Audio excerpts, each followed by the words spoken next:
एक गांव में एक परिवार में दो बहनें रहा करती थी। उन दोनों बहनों का एक दूसरे के अलावा दुनिया में और कोई नहीं था।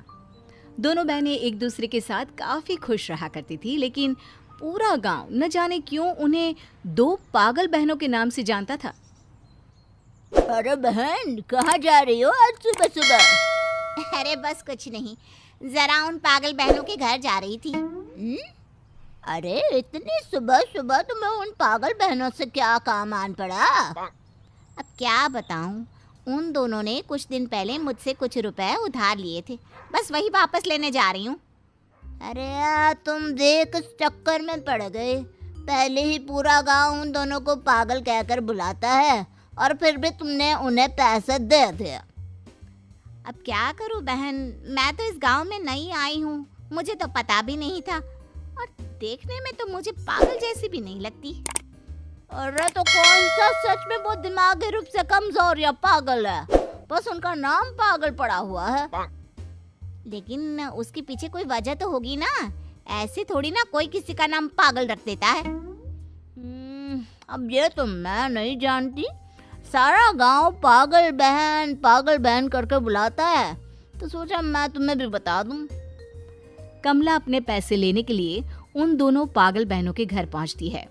बड़ी का नाम था कांता और छोटी का नाम था शांता। अरे आइए आइए बहन जी, आज सुबह सुबह कैसे आना हुआ? मैंने आपको जो पैसे उधार दिए थे ना, बस वही वापस लेने आई हूँ। बहन जी, बस 10 दिन की मोहलत और दे दीजिए, फिर हम दोनों आपके पैसे चुका देंगे। अच्छा ठीक है, कोई बात नहीं, लेकिन एक बात पूछना चाहती थी। आप बुरा तो नहीं मानेंगी ना? अरे नहीं, पूछिए ना, क्या बात है?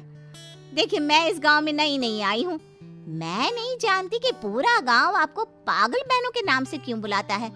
क्या आप मुझे उसके पीछे की वजह बता सकती हैं? जाने दो ना बहन, बहुत लंबी कहानी है, फिर कभी सुनाएंगे। कमला के बार बार कहने पर भी कांता और शांता उसे ये नहीं बताती कि पूरा गांव उन्हें पागल बहन के नाम से क्यों बुलाता था। और फिर एक दिन गांव के किसान लक्ष्मण का निधन हो जाता है। लक्ष्मण का कोई बेटा नहीं था, उसकी सिर्फ 2 बेटियां थी। जब लक्ष्मण का निधन हुआ तो गांव वाले आपस में बात करने लगे। बेचारा लक्ष्मण, उसे तो आखिरी वक्त पर चिता में अग्नि देने के लिए कोई बेटा भी नहीं है। हाँ, लेकिन 2 बेटियां तो है, अब वही करेगी लक्ष्मण का सारा क्रियाक्रम। अरे नहीं, ऐसा थोड़ी ना होता है, ये काम तो बेटे का होता है। अरे पर बेटा कहाँ से लाए? पंडित से करवा लो या फिर उसकी बेटियों से कहकर सारा क्रियाक्रम करवा लो। लक्ष्मण की दोनों बेटियां उसके अंतिम संस्कार पर पहुंचती है। बड़ी बेटी कहती है, मैं अपने पिता को मुखाग्नि देने के लिए तैयार हूँ। हाँ दीदी, मुझे भी नहीं लगता कि इसमें कोई परेशानी है, आखिर वो हमारे पिता थे। अगर हमारा कोई भाई नहीं था तो ये काम हमें ही करना होगा ना। यह तुम कैसी बात कर रही हो लड़की? क्या तुम उन दोनों पागल बहनों के बारे में नहीं जानती? लेकिन हमारे पिता के मुखाग्नि देने से उन दोनों बहनों का क्या लेना देना? अरे लेना देना कैसे नहीं है? उन दोनों बहनों ने भी कई साल पहले ऐसा ही कुछ करने की कोशिश की थी, अपने पिता को मुखाग्नि दी थी और तब से दोनों पागल हो गई हैं। सरपंच साहब, ये सब आप गांव वालों की गलतफहमी है।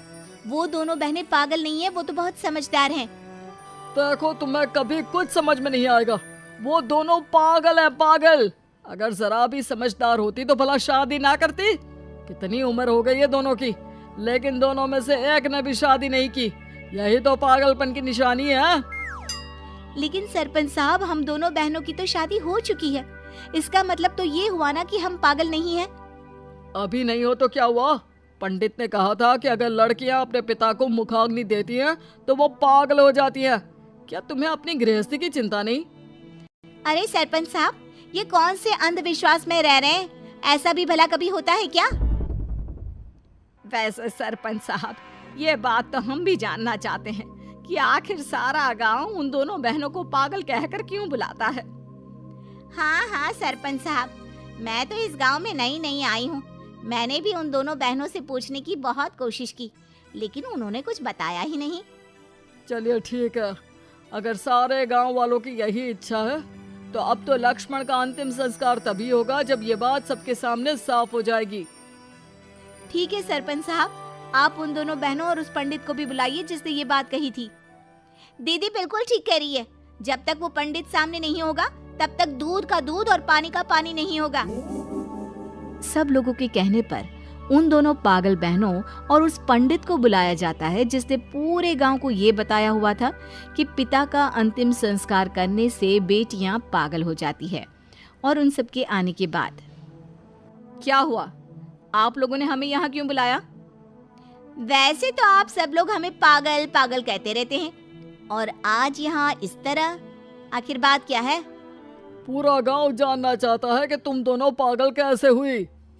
किसने कहा कि हम पागल हैं? ये तो आप सब गांव वालों ने बिना बात की अफवाह उड़ाई हुई है। पंडित जी, अब आप ही बताइए आखिर सच क्या है। वो क्या है ना सरपंच साहब, बहुत साल पहले जब इन दोनों के पिताजी का निधन हुआ था तो इन दोनों ने जिद करके उनका अंतिम संस्कार कर दिया था। और देखिए ना, तब से ना दोनों की शादी हुई, ना कोई परिवार बसा। ऊपर से गांव का कोई भी इंसान इनसे बात नहीं करता। पागल हम दोनों नहीं, पागल आप सब गांव वाले हैं। मैंने शादी इसलिए नहीं की क्योंकि अगर मैं शादी कर लेती तो मेरी छोटी बहन अकेली रह जाती। अच्छा, अगर ऐसी बात है तो तुम शादी ना करती, पर छोटी बहन की शादी क्यों नहीं करवाई? कैसे करवाती पंडित जी? पूरे गांव को तो आपने ये ढिंडोरा पीट दिया था कि हम दोनों बहनें पागल हैं। तो फिर एक बात बताओ, अगर तुम पागल नहीं हो तो गांव का कोई भी तुमसे बात क्यों नहीं करता? इसलिए सरपंच साहब, क्योंकि गांव के मुखिया होकर आप खुद ही हमें पागल पागल कहते हैं। अब आप ही बताइए, अगर आप ही हमें पागल कहेंगे तो कौन हमारी बात पर विश्वास करेगा? लेकिन तुम दोनों को अपना घर बसाना चाहिए था, शादी ब्याह करना चाहिए था।